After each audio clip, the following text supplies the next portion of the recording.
इटारसी में हमारा मकान था। उस मकान में बाहर की तरफ 3 बाथरूम थे।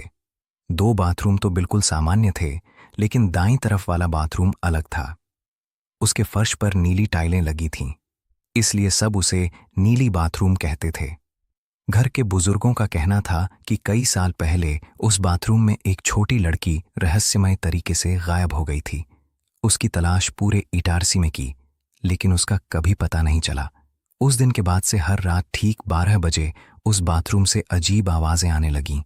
कभी पानी टपकने की आवाज, कभी किसी के रोने की, और कभी ऐसा लगता जैसे कोई धीरे धीरे दरवाजे पर नाखून रगड़ रहा हो।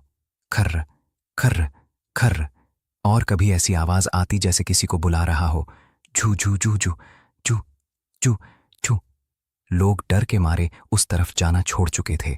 एक रात 3 दोस्त हिम्मत करके उस बाथरूम के पास में पहुंचे। उन्होंने सोचा कि आज सच पता करके रहेंगे।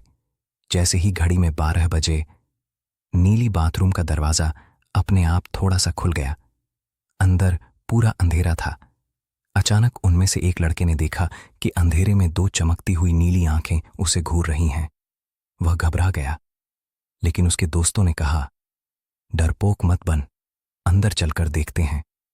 उन्होंने दरवाजा थोड़ा और खोला, और तभी अंदर से एक ठंडी हवा निकली, इतनी ठंडी कि सबके शरीर में कंपी दौड़ गई।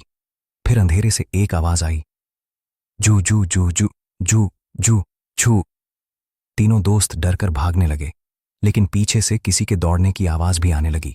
थक थक थक थक, जैसे कोई उनके पीछे भाग रहा हो। वे बिना पीछे देखे इटारसी तक दौड़ते रहे। अगली सुबह जब घर वाले उस बाथरूम के पास में गए तो नीली बाथरूम का दरवाजा बंद था, लेकिन दरवाजे पर 3 छोटे छोटे हाथों के निशान बने हुए थे, ठीक उतने ही जितने लड़के रात में वहां गए थे।